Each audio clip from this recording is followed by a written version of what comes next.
好嚟日起步嘅時候啊，咁啊大家都平排約出嘅，快少少嘅馬一對浪漫喎，埋邊啊浪漫戰神啦，中間係浪漫勇士啊，外邊數字天文呢亦都進佔第2位啊，內欄位置大約跟住個第4啦，有大怪奇啊，中間第5位就君子傳承啊，外邊呢咁啊仲見到馬匹有百賀飛駒啊，後邊嗰3匹馬利心名媛啦，嘉應傳承向尾二，買邊暫時殿後係天象龍駒嚟㗎。好啦，啱啱第一次過終點嘅時候啦。前面放嘅馬呢就浪漫戰神嚟㗎，第2位數字天文啦，分列3、4位嘅馬，埋邊有大怪奇，外邊係浪漫勇士啊，跟住個第5位紅衫君子傳承啊，內欄位置黑衫紅帽仲有利心名媛啦，暫時殿後嗰3匹馬分別有百賀飛駒、天象龍駒響尾二，暫時殿後係嘉應傳承嚟㗎。好啦，咁啊過咗1006米嘅段處，向對面直路嘅進發嘅時候啦，前面呢浪漫戰神啊貼欄放啦，數字天文呢就喺外邊嘅第2位啊，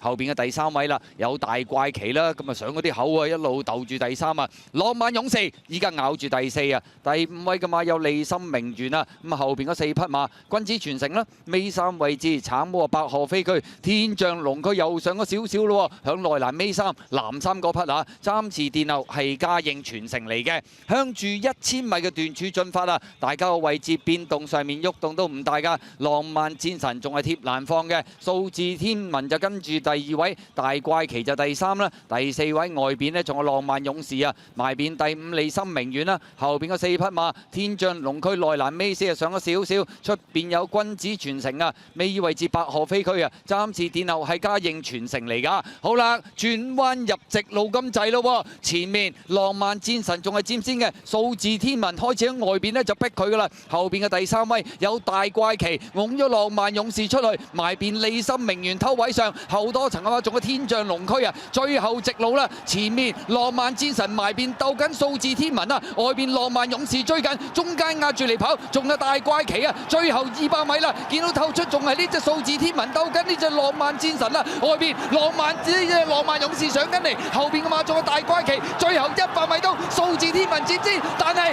浪漫勇士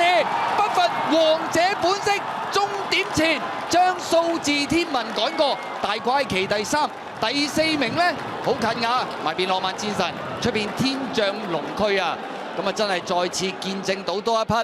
3冠長途王者嘅誕生，記住佢嘅名字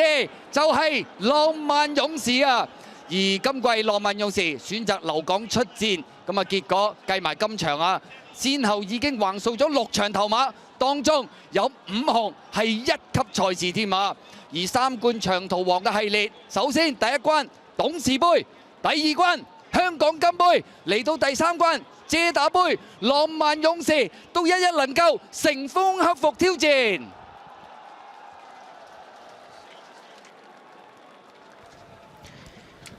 服役第15項1級賽冠軍，浪漫勇士，最強勇士。都吃有啲吃力，有啲吃力㗎，唔係之前咁輕易嘅，始終係2.4。同埋佢有少少輕。